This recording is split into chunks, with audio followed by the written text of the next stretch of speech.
ওয়ালাইকুম। ওয়ালাইকুম আসসালাম। কে বলছেন? প্রিয়া বলছি।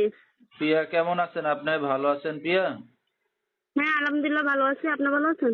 মাশাআল্লাহ অনেক ভালো আছি। প্রিয়া কোথা থেকে বলতেছেন? আপনার দেশের বাড়ি কোথায়? সিলেট, সুনামগঞ্জ। আর দেশের বাড়ি হ্যাঁ, কদমতলী। ঠিক আছে। তো কে কে আছে আপনার ফ্যামিলিতে প্রিয়া? ফ্যামিলিতে বাবা নাই, মা আছে আর ছোট একটা বোন আছে। মা বৃদ্ধ।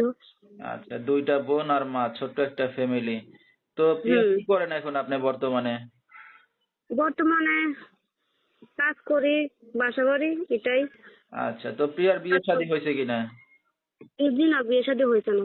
আচ্ছা, তো দর্শক শুনতে থাকুন আজকে প্রিয়ার জীবনের গল্পগুলা। ধৈর্য সহকারে ফুল ভিডিওটি দেখলে মোবাইল নাম্বার পেয়ে যাবেন, সরাসরি যোগাযোগ করতে পারবেন প্রিয়ার সাথে। তো প্রিয়া, আপনার মা কোনো কাজ-বাজ করে এখন না বাসাতেই থাকে? বাসাতেই থাকে, মা বৃদ্ধ মানুষ, মা কাজ কাজ করে না, আমি করি। ঘর আচ্ছা, সংসার আমি চালাই। আচ্ছা, আচ্ছা। মানে এখন আপনি ছেলের দায়িত্ব পালন করতেছেন মেয়ে হয়ে। ঠিক। হ্যাঁ, হ্যাঁ। তো প্রিয়া যেখানে আছেন নিজেদের বাড়িঘর না বাসা ভাড়া নিয়ে থাকেন প্রিয়া? নিজেদের জায়গা আছে কিন্তু তুফানে ঘরটা নিয়ে গেছে।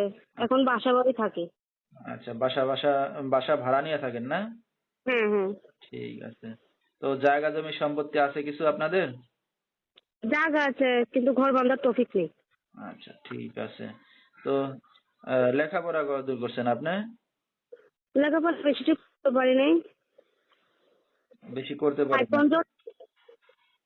আচ্ছা, 5 পর্যন্ত লেখাপড়া করছেন। তো আপনার ছোট বোন কি করে এখন? ছোট বোনটা মাদ্রাসায় পড়াতেছি। আচ্ছা।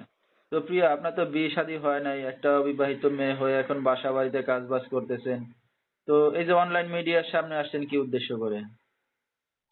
মনের মতো মানুষ পেলে বিয়ে বসবো। আচ্ছা, বিয়ে শাদী করবেন এখন কেউ যদি আপনার মনের মতো হয়? হুম। মনের মতন হলে বিয়ে সাথে বসবো, সারা জীবন যদি আমার পাশে থাকে আমার বিপদে আপদে, তো আমি ছেলেকে বিয়ে করবো। অসুবিধা নেই।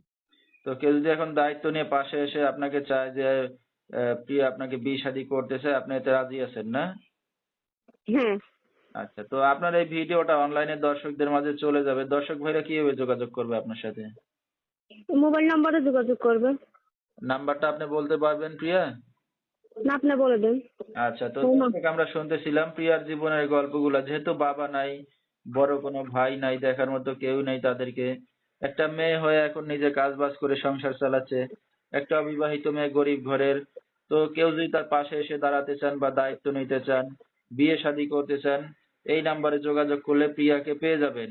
01323574596 এই নাম্বারটাই হলো প্রিয়ার। তো প্রিয়া এই যে আপনি মিডিয়ার সামনে আসছেন, বিয়ে শাদী করতে যাচ্ছেন, আপনার মা জানে? জি, আমার মা জানে। জানায় আসছেন না? হ্যাঁ। আচ্ছা, তো প্রিয়া এখন এই যে আপনি বিয়ে শাদী করতে যাচ্ছেন কারণ আপনি কাজ-বাজ করে আপনার ছোট বোন মাকে পালতেছেন। তো আপনার যদি বিয়ে শাদী হয়ে যায় তাদেরকে কে দেখবে এখন? যে আমাকে বিয়ে করবে সে যদি দেখতে পারে তো আমি আমি বলছি তো সেটা, বিপদে আপদে যদি থাকে আমার মাকে নিয়ে ছোট বোনকে নিয়ে আচ্ছা, আমিও আচ্ছা। সেখানেই থাকবো। মানে চাচ্ছেন যদি আপনাকে উছিলা করে ধরেন আপনাকে বিয়ে শাদী করলো, হ্যাঁ, আপনার স্বামী যদি আপনার ছোট বোন, আপনার মাকে একটু দেখে তাহলে হয়তো আপনার ভালো হবে নাকি? হ্যাঁ, হ্যাঁ, সেটাই। আচ্ছা, ঠিক আছে। তো প্রিয়া আমরা অনুষ্ঠানের একবারই শেষ পর্যায়ে কিছু বলার আছে আপনার আর? জি না, কিছু বলার নেই। আচ্ছা, তো দর্শক আমরা শুনতেছিলাম প্রিয়ার জীবনের গল্পগুলা। বিস্তারিত জানতে সরাসরি ফোন করবেন। ভিডিওর স্ক্রিনে মুখে বলা নাম্বার পেয়ে যাবেন। আজকের মতো